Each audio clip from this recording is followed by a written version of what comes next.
Here's a law-based fact that if you can hear it, it will serve you in every conversation that you have with yourself in your deliberate creation forevermore. The more general you are when you approach a topic where you know you have clogged pipes, the better off you'll be. Now think about what that means. If you don't have any clogged pipes, if you're thinking about something wanted, then the more specific you are, the faster the momentum and the better it is, because you're carving out a path of least resistance to something. But when you're thinking about something unwanted and adding to what you do not want, then the less specific you are, the better off you'll be. Does that make sense to you? So, you start.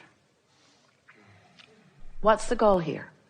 To find the first pure thought about abundance. A pure thought about abundance.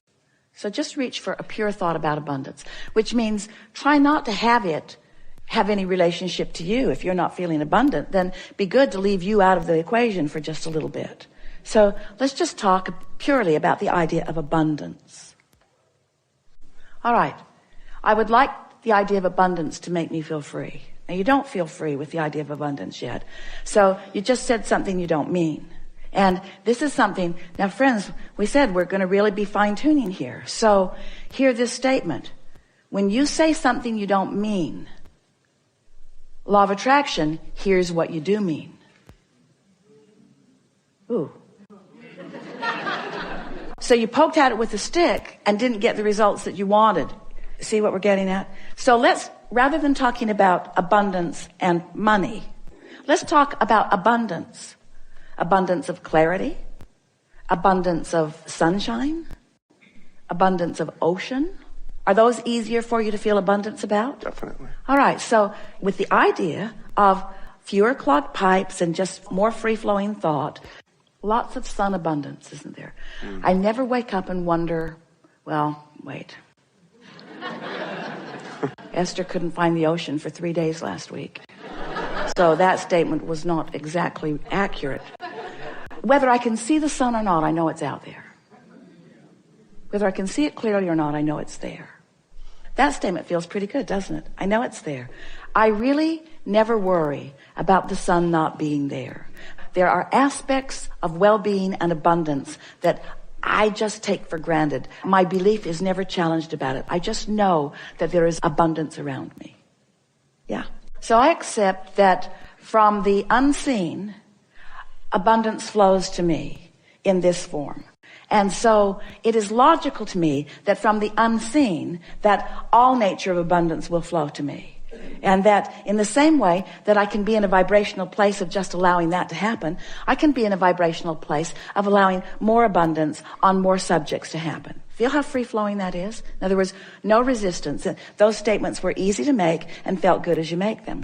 Now that may be all the work that you need to do for one conversation that you're having with yourself. And you can tell that you've done good work because you have contemplated a subject and you felt good while you contemplated it.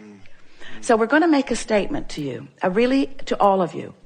This is another refined point, very fine-tuning, deliberate creators that we are visiting with here today. So how do you feel about the concept of, in order to get the results that you want, if you've got some clogged pipes, just never mind them, lay some new pipes? Doesn't that make perfect sense to you? Isn't that an easy to understand concept? So now we just want to insert this very important understanding. When you're standing in the middle of clogged pipes, and you know you are because you feel uncomfortable, that's not the time to try to lay new pipes, because all you do is increase the clogging of the pipes that already exist. So here's a statement that we want you to remember. We want you to somehow, some way, and we'll talk more about that as we're moving forward, somehow, some way, get on this high-flying disc. It usually happens first thing in the morning, before things have come to thwart it. Sometimes you don't make it to breakfast, But first thing in the morning is when you're most likely to feel it. And the more you reach for it, the more you care about it, the more you milk it when you are there, the more you will own it, the easier it will be, the more the momentum will be there, the more often you'll be there, the easier it'll be to be there. So let's say you're there, and it doesn't matter if you even know how you got there. Esther was talking to a friend on the telephone the other day, and they got on the subject, and they were laughing so hard. They were laughing so hard that neither one of them could understand what the other one was saying.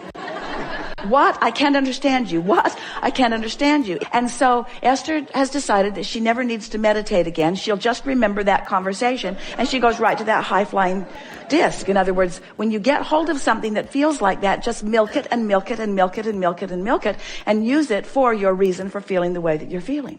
So here's the statement. We've been teasing you about it. It's time to deliver it to you. Do all of your laying of new pipes from your high-flying disc. All of them from your high-flying disc. So the other day, after laughing and laughing and laughing and laughing and laughing with this friend, Esther replayed that conversation over and over and over and over and over and over and over and over and over in her mind all day long. We'll tell you what they were laughing about. We warn you, you kind of had to be there. So they're talking about the same thing that you're asking about. They're reaching for high-flying thoughts. And Esther is saying, I've discovered that the more general I am, the easier it is to stay there. And so she was saying, I love words like clarity, and I love the feeling of invincibility. And I've got this pen that I pretend is my magic wand, and I'm just waving it around, and it feels like the entire universe is responding to what I'm asking for. And all I want to do is think about these things and talk about these things. Esther said, I'm afraid I'm becoming like a vibrational snob.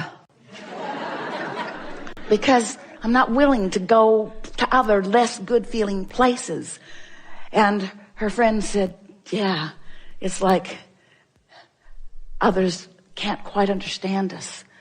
She said, it's like being in that room at the insane asylum. And Esther worked at the state hospital in Blackfoot, Idaho. She knows that room. She's seen that room. So Esther began laughing. And then one or the other of them is talking about people walking by and hearing them laughing in there and saying, just leave them alone. And don't get too close to the door. And then Esther said, yeah, and they'll slip food under the door to us. And her friend said, yeah, and we'll think we manifested it. So on and on and on and on. You've never heard two people snort more. So finding something like that, and milking it just for the fun of it, milking it just for the clarity of it, causes you to practice that high-flying vibration and gain momentum of that high-flying vibration and make it more likely that that is the high-flying vibration that you own. Make it easier to be there. So after that, Esther went to bed that night playing that over and over and over in her mind. She had a long conversation with her daughter Tracy, who was waiting to pick someone up at the airport, telling her the story and laughing and laughing and laughing and laughing and laughing.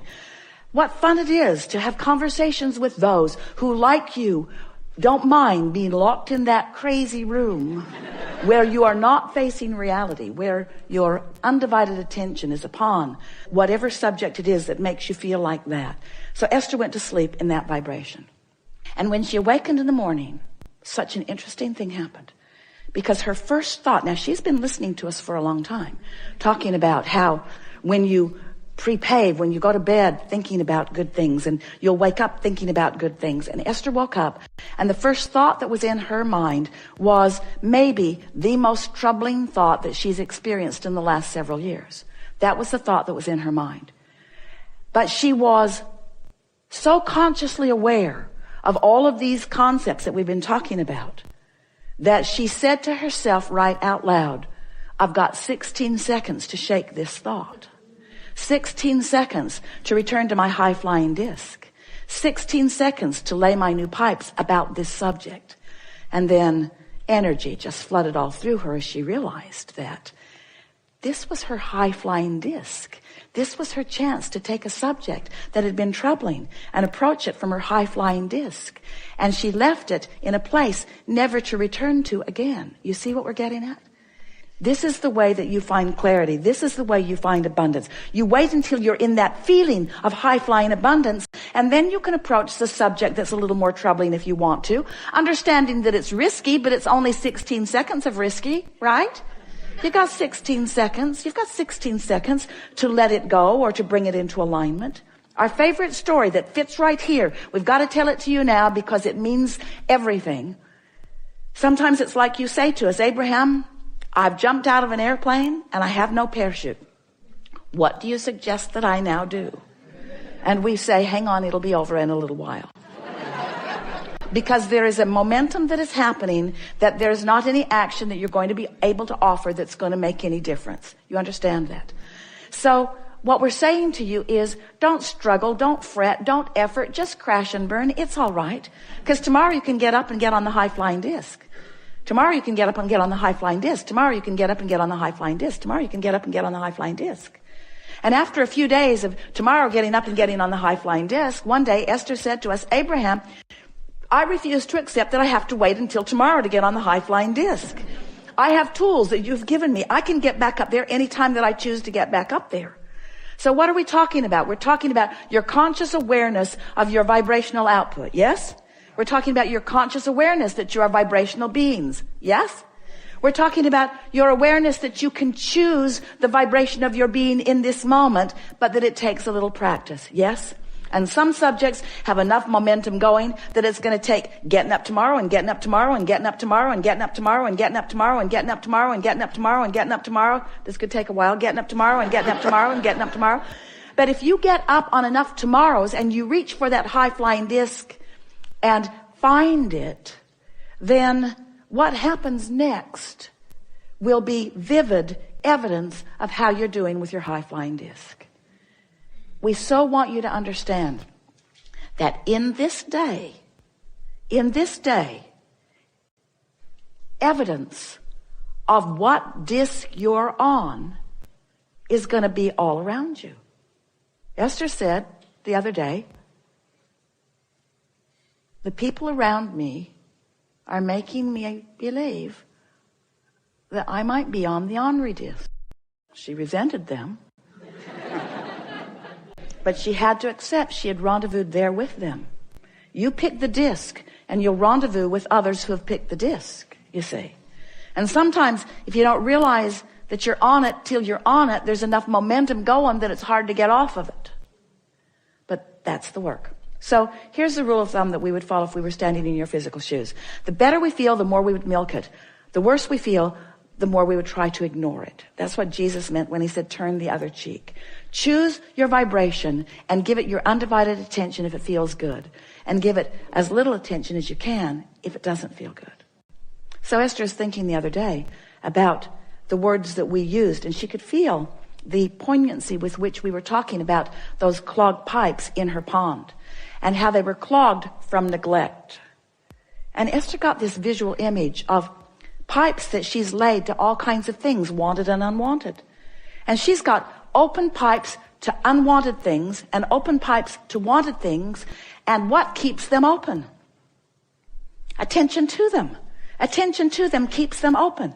She's keeping the path of least resistance open to wanted and unwanted things, yes? But if she neglects them, they just clog up from neglect. So it's a new, even better application of this clogged pipe analogy. What paths of least resistance are you carving open every day? I hate that guy. I've always hated that guy. That guy is such a pain. The guy dogs me. I think he stalks me. He's everywhere I go. I don't like that guy. That person at work is everywhere I go, always in my face. Who's keeping the pipes open? That's what we want to ask you. You are. You're always the one who's keeping the pipes open. So if you look around any environment, whether it's the environment of your memory, whether it's the environment of your work, whether it's the environment of your family, whether it's the environment of the people that you are moving through the freeways with, whatever environment that you're moving around in, you are the one who's keeping the pathways open. You're the one that gets to decide. So be more specific if it's a pathway you want open, and be more general if it's one that you would like to just sort of stop. The more general you are, the less momentum there will be. Helpful? Really good.